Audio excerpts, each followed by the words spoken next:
Kamu merasa kenapa semuanya terasa begitu melelahkan. Kamu overthinking tentang kemungkinan yang belum tentu terjadi. Kamu mencoba memperbaiki orang yang sudah jelas tidak mau berubah. Kamu mengejar validasi orang yang bahkan tidak tahu apa yang kamu rasakan. Kamu merasa lelah bukan karena hidupmu berat, tapi karena kamu mencoba memegang hal-hal yang memang bukan bagian dari kontrolmu. Dan semakin kamu menggenggam, semakin sakit dan lelah rasanya. Secara psikologis, otak kita tidak suka ketidakpastian. Otak kita selalu mencari sesuatu yang familiar, predictable, controllable, dan ketika hidup tidak memberi hal itu, otak kita menjadi panik.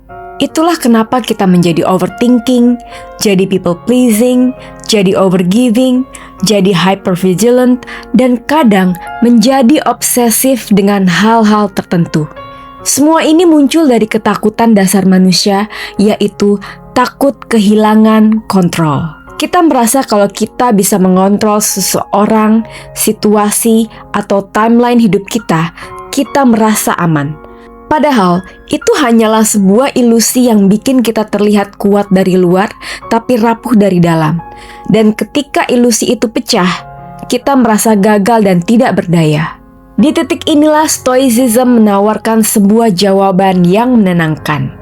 Bukan untuk membuatmu pasrah, tetapi untuk membuatmu berdaya. Sebelum masuk lebih dalam, kita perlu memahami dulu apa itu Stoicism. Stoicism adalah filosofi kuno dari Yunani Romawi yang berfokus pada satu prinsip sederhana.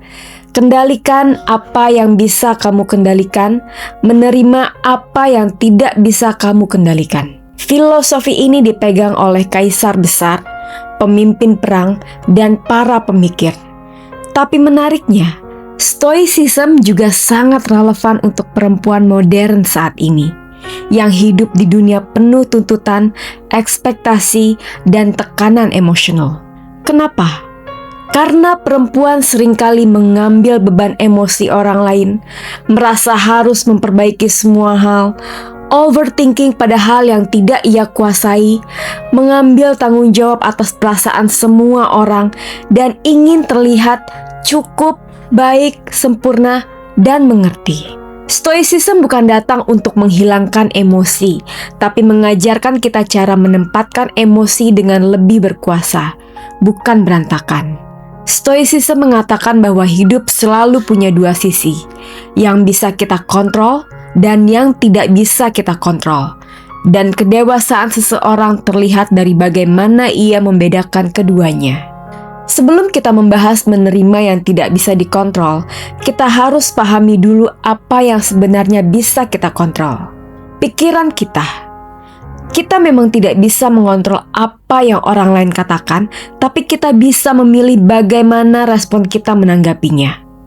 Kedewasaan emosional dimulai ketika kita berhenti bereaksi dan mulai merespon. Perilaku kita. Kita tidak bisa memaksa seseorang berubah, tetapi kita bisa mengubah cara kita hadir di hadapan mereka. Batasan diri atau boundaries.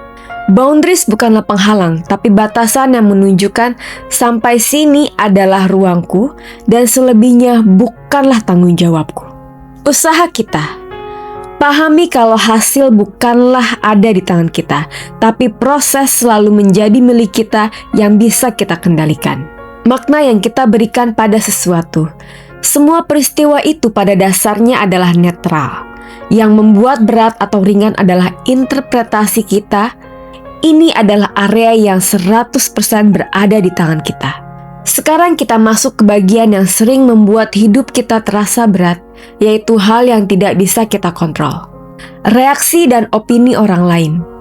Kamu bisa menjadi perempuan paling baik, paling lembut, paling tulus, namun tetap saja akan ada orang yang tidak suka. Masa lalu. Tidak peduli seberapa keras kamu memikirkannya, masa lalu tidak akan berubah. Stoicism mengajarkan biarkan masa lalu tetap menjadi masa lalu. Perasaan orang lain terhadapmu. Kamu tidak bisa mengontrol siapa yang mencintaimu atau siapa yang meninggalkanmu. Yang bisa kamu kontrol adalah bagaimana kamu mencintai diri sendiri ketika itu terjadi. Timeline kehidupan. Kapan kamu sukses, kapan kamu stabil, kapan kamu bertemu jodoh, kapan usahamu naik, sebagian besar bukan dalam kendalimu sepenuhnya. Situasi tak terduga. Hidup tidak pernah berjalan sesuai apa yang kita mau, dan Stoicism mengajarkan kita untuk beradaptasi, bukan memaksa. Setelah memahami apa yang bisa kita kontrol dan yang tidak bisa, kita akan berada di fase acceptance, yaitu menerima. Namun saat kita masuk ke ranah penerimaan, sering muncul kesalahpahaman. Menerima bukan berarti kamu pasrah, kamu menyerah, kamu tidak berdaya, kamu tidak punya tujuan, tapi justru sebaliknya. Penerimaan adalah bentuk kekuatan tertinggi, karena hanya orang yang benar-benar kuat yang mampu melihat kenyataan apa adanya, tanpa perlu menyangkal atau melawan dengan cara yang menyakiti diri sendiri. Penerimaan itu seperti duduk diam dengan perasaanmu, menyadari bahwa tidak semua hal perlu diperbaiki, melembutkan hati tanpa harus kehilangan harga diri, melepaskan kontrol yang tidak pernah kamu miliki sejak awal, dan memilih untuk hadir dengan kesadaran, bukan panik. Penerimaan adalah bentuk kedewasaan batin. Contoh penerimaan dalam kehidupan sehari-hari. Dalam hubungan, kamu tidak bisa mengontrol apakah seseorang setia, jujur, atau konsisten. Tapi kamu bisa mengontrol apakah kamu tetap tinggal atau memilih pergi. Dalam keluarga, kamu tidak bisa mengontrol cara orang tua mencintaimu. Tapi kamu bisa mengontrol bagaimana kamu mencintai diri kamu sendiri. Dalam pekerjaan, kamu tidak bisa mengontrol apakah atasan menghargai usahamu. Tapi kamu bisa mengontrol bagaimana kamu meningkatkan skill atau pindah ke tempat yang lebih sehat. Dalam mimpi dan ambisi, kamu tidak bisa memaksakan hasil, tapi kamu bisa mengontrol disiplinmu. Berikut adalah cara praktis menerapkan Stoicism. Latihan dikotomi kendali. Tanya diri sendiri setiap kali kamu stres. Apakah hal ini bisa aku kontrol atau tidak? Kalau tidak bisa, lepaskan. Kalau bisa, lakukan tindakan kecil yang nyata. Journaling selama 5 menit. Tuliskan yang membuatmu stres hari ini. Dari semua ini, identifikasi mana yang ada dalam kendalimu, mana yang tidak. Latihan pause sebelum bereaksi. Tarik napas, jangan langsung merespon. Berikan ruang pada dirimu sendiri. Normalisasi tidak semua orang menyukaimu. Kamu bukan untuk semua orang, dan itu bukan masalah. Fokus pada energi yang kembali ke diri. Letakkan energimu hanya pada dirimu dan pada hal-hal yang menumbuhkanmu.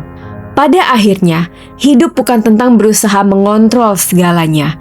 Hidup adalah tentang memilih apa yang layak diperjuangkan dan apa yang layak dilepaskan. Menerima bukan berarti kalah. Menerima berarti kamu cukup dewasa untuk tidak menghabiskan hidup melawan hal-hal yang di luar kuasamu. Ketika kamu belajar menerima, kamu menciptakan ruang bagi hal-hal baru untuk masuk. Kedamaian, kejelasan, harga diri, dan hubungan yang tidak lagi kamu kejar, tapi hadir karena kamu sudah menjadi diri yang utuh. Sebuah hati yang menerima adalah hati yang bebas, dan hati yang bebas adalah hati yang paling kuat.